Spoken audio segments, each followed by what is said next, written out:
I chose to move to Thailand, so this is where I have to stay because I need to prove that I can make it. No, I don't need to prove anything to anybody. The only thing I need to do is stay true to myself.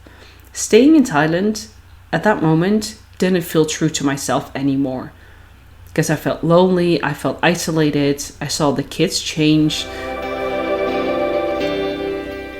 Welcome to the Astrology as a Strategy podcast. I'm your host, Patricia Panasi.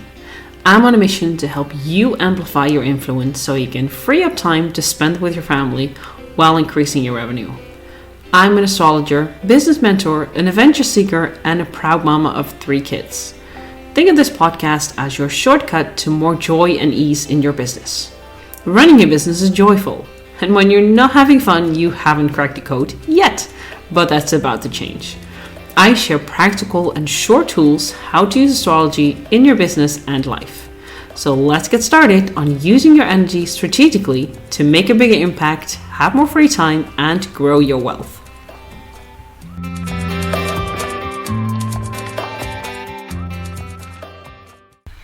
Astrology hasn't always been part of my life, and I wasn't one of those astrologers who, as a very young girl, wanted to become an astrologer or was fascinated in astrology. Actually, my story starts a little bit different, and in today's episode, I want to show you and walk you through what my personal journey was like in studying astrology, as well as starting my own business. Now, for that, we have to travel back a few years, because what I went to college for is not even close to what I'm doing these days. I actually went to university to study to become an interior architect, and I actually received my master's degree in design. But after I graduated, it was in the middle of the crisis in 2007, 2008, and there were no jobs to be found, especially not for something like interior design.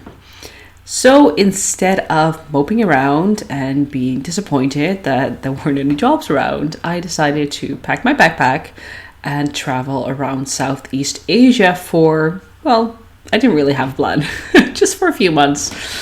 So I left to go to Thailand with a friend of mine. We traveled around for a month together, and then I went off on my own for the rest of the time. Now I have to say, this journey is loaded with signs. Wherever I went, whatever I did, there were so many signs pointing me into the direction to actually pay attention to this. So what ended up happening when I was traveling by myself, I was going to take a bus to the border of Laos on the Mekong River, but the journey took way longer than I expected, as it does in Thailand. So I ended up staying one extra night in a guest house, a beautiful sleepy little town on the Mekong River. And that day, the next day, I met 3 people who were actually volunteering at a local organization. I really wanted to do some volunteer work, but I didn't want any big organizations run by Western people. I really wanted something local. They were actually volunteering at a local organization run by a Thai guy. And they were so enthusiastic about it that I thought, well, let's just check it out. So a day later, I went there, and this is one of those first signs. In the evening, we actually did a rat barbecue. I know it sounds weird, but it was really fun. There was a beautiful, bright full moon that night. We were in the middle of the rice fields and drinking local Thai whiskey, surrounded by Thai rice farmers who actually were hunting the rats because the rats eat their rice. So they hunt them. And just for the record, these are the rats that eat only things in the rice fields and not the kind of sewer rats that you find in cities. So these are quite clean. So they shot them. We actually barbecued them and I ate them. And no, they don't taste anything like chicken. Far from it. It was quite tough meat. But it was an experience, and I can tell that I actually ate rats in the middle of rice fields in rural Thailand. After that night, I decided this is a cool place to stay for a few weeks, so I ended up teaching there English in local schools.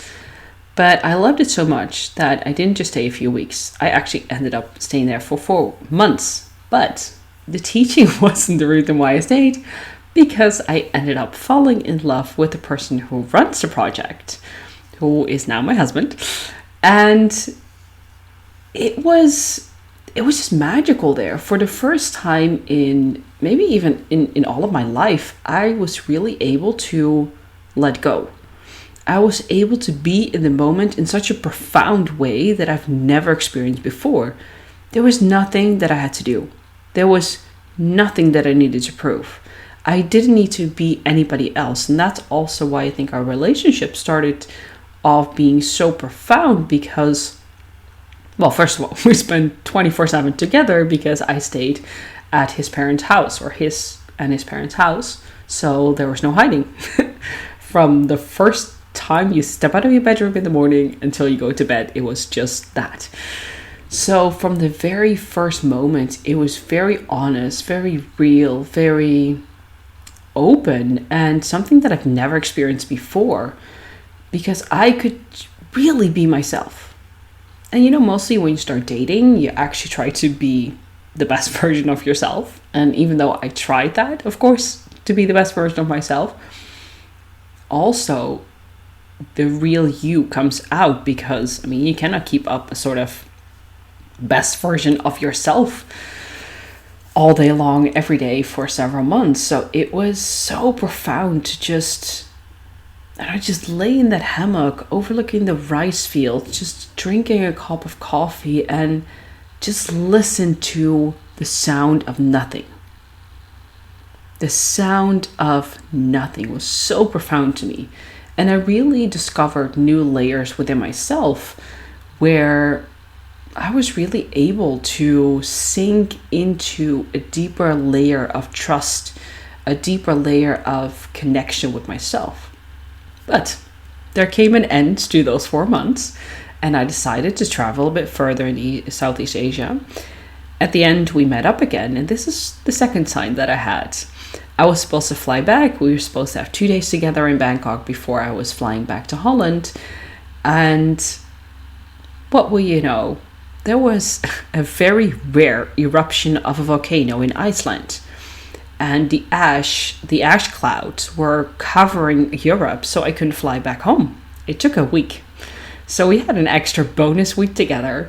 And at the end of that, we just said our goodbyes and said, okay, well, this is it. This is where our journeys part. We had an amazing time. I'm not going to move to Thailand. You're not going to move to the Netherlands. That's it. So we said goodbye. Fast forward 9 months later, I still had him in my head, decided to visit him to see if we actually have a future. I went there and I was like, oh, damn, this is real. Now what? Then I decided to move there. So I flew back home. I worked for a few months to save up some money.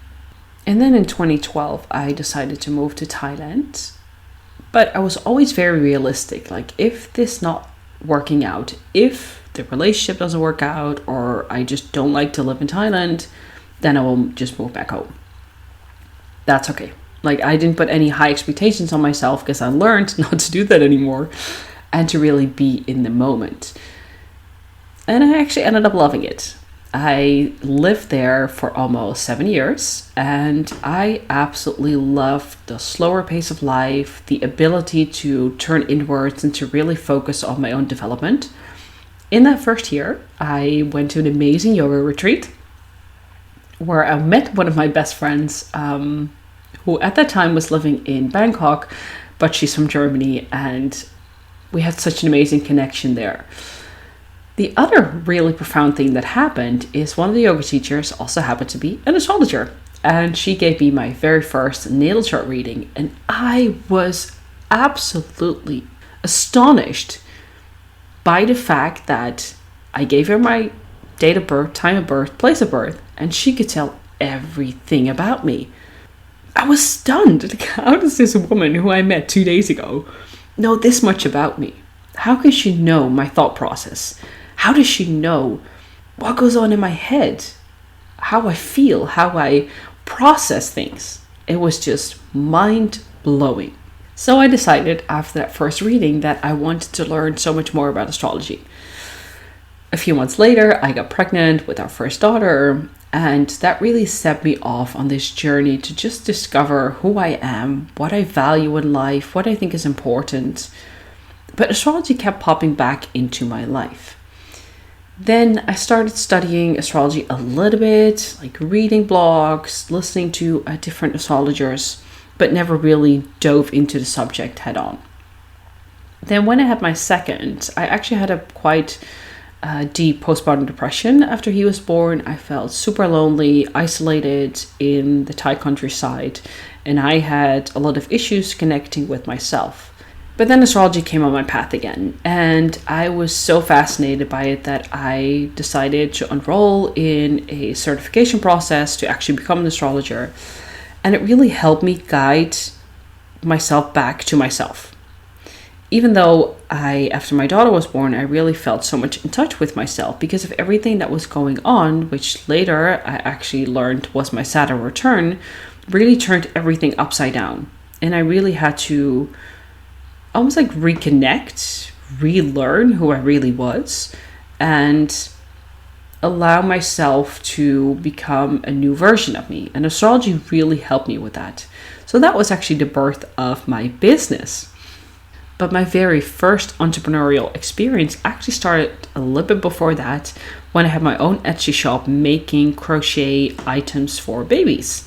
Little blankets, little toys. And I loved doing that because it really gave me the sense of independence and I was doing something for myself. But what I didn't like is that I had to work really hard for very little money. So it wasn't anything sustainable. I kept it up for quite a while, but in the end, I knew like this is not really something that I can sustain. So when I started studying astrology and taking a teacher training certification course, I knew that this was something that brought me back to myself, but also I can help others to come back to themselves. So when I finished all of that, I decided to just start a business. But I took the safe road because I was a yoga teacher and an astrologer. So that was what I led with first. I started writing blogs, I started my own podcast, really centered around yoga with a little bit of astrology. And it wasn't really successful. I kept running into issues and I kept running into things that weren't feeling in alignment, but I couldn't let it go. And the reason why it wasn't working was because the yoga teacher certification course I took for myself. The astrology was something that I was really passionate about to help others with. But it was scary because by now everybody knows yoga and it's safe and it's something that I could hide behind. The astrology was more woo and out there and it was more scary to claim. But in reality, the only thing that I was really doing was I was doing readings with people and I wasn't teaching yoga. I used the yoga philosophy in the background, but it wasn't something that was front and center. So it took quite a while for me to claim that I am an astrologer. Period. That's it. And this really started to evolve in this beautiful process where organically I started to attract business owners, where they were interested in understanding themselves better, understanding how the astrology and their natal chart, their blueprint, how that influences the way that they run their business. Again, this was something that I was trying to hide because it felt safer to be the astrologer who helps moms to connect to their kids. And stepping out and helping other business owners felt scary. At one point, it was so obvious, like in my face, this is what you're doing.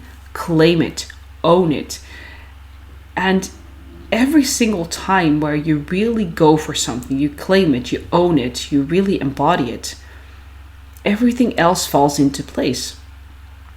The same thing for me as moving to Thailand. Oh man, it was so scary.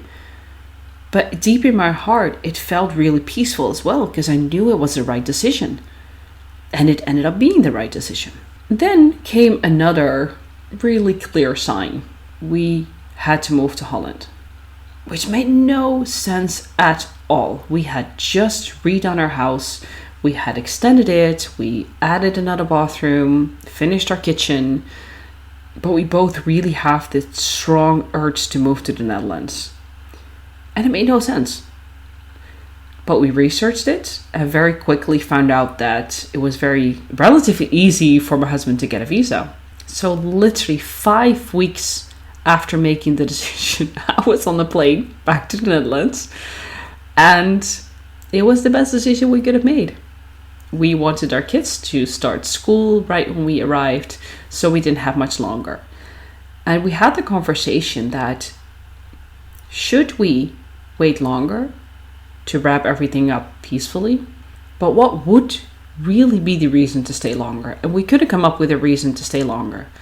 Now, I know this sounds very impulsive, but we are far from being impulsive people. But it felt so right. Everything in our bones said, this is what we need to do now. This is the action that we need to take. And then everything fell into place. We found a ticket easily. We found everything that we needed. And 5 weeks later, I was on a plane with our 2 kids. My husband stayed a little bit longer to wrap things up. And it worked. It's almost 3 years that we moved back to the Netherlands, and it really was the best decision because we both needed a change of scenery. We both needed a different place to grow, to evolve, to stretch our limits. And my business has grew exponentially because I was able to take that risk. My husband started his own business, cooking Thai food for people, giving people Thai massages. He really was able to spread out his wings. Because we were in rural Thailand, which is a beautiful, amazing place, but at the same time, we had outgrown the place.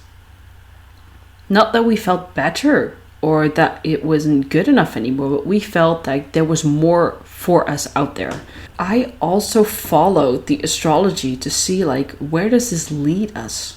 Where does it inspire us to go to? So instead of forcing yourself, well, this is what I chose because in 2020 or in 2012, I chose to move to Thailand. So this is where I have to stay because I need to prove that I can make it. No, I don't need to prove anything to anybody.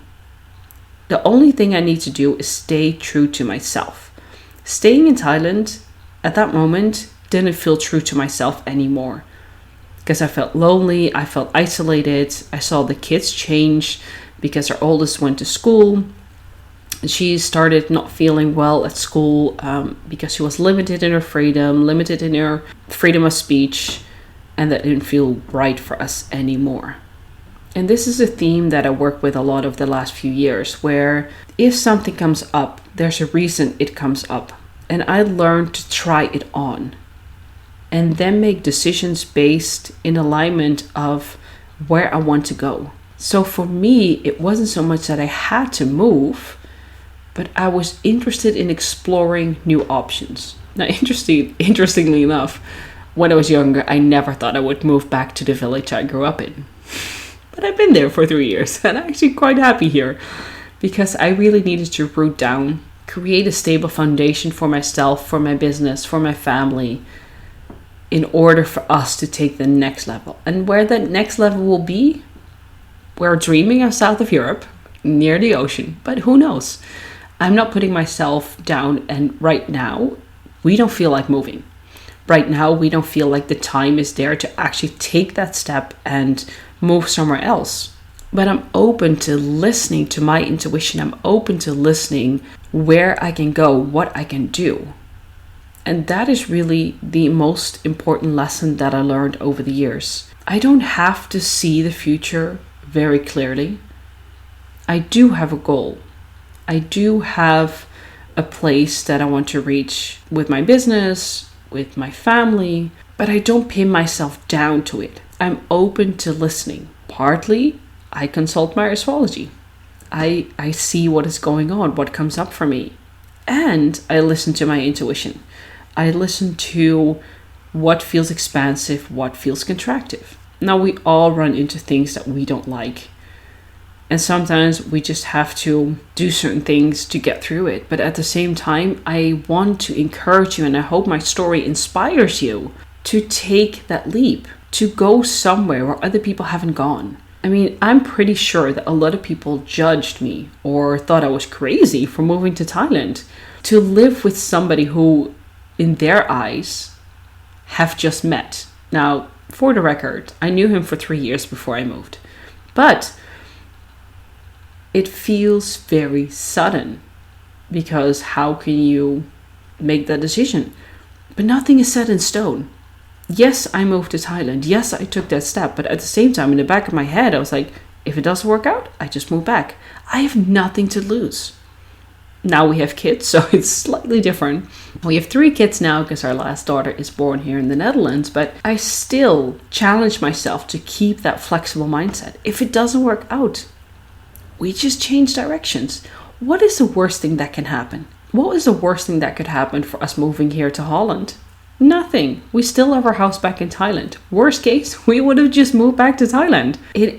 We can make things so much bigger in our head. But once we take the plunge, once we take that step, you'd be surprised how far it can take you. It is scary to do things that other people haven't done before, or to be the first one in your community or the first one in your family to do certain things.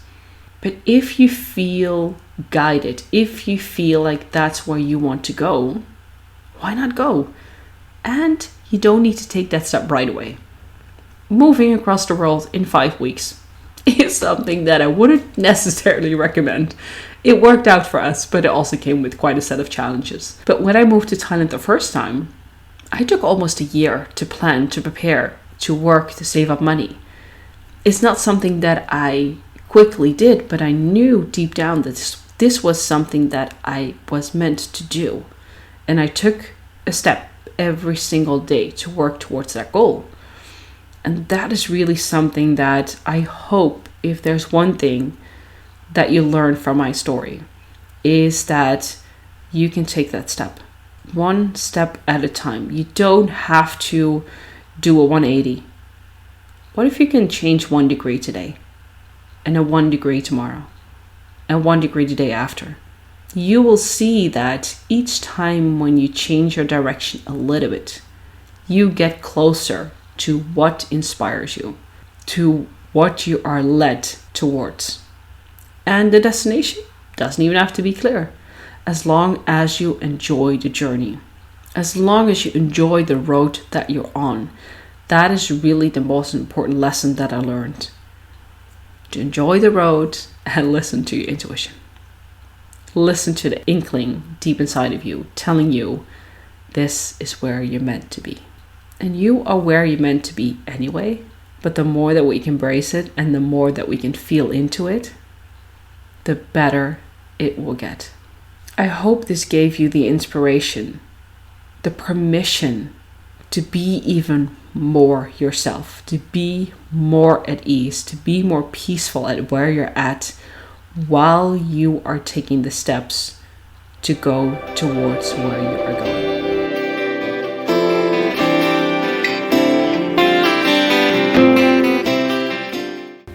Thank you so much for listening to the Astrology as a Strategy podcast again. I love to hear your insight from this episode.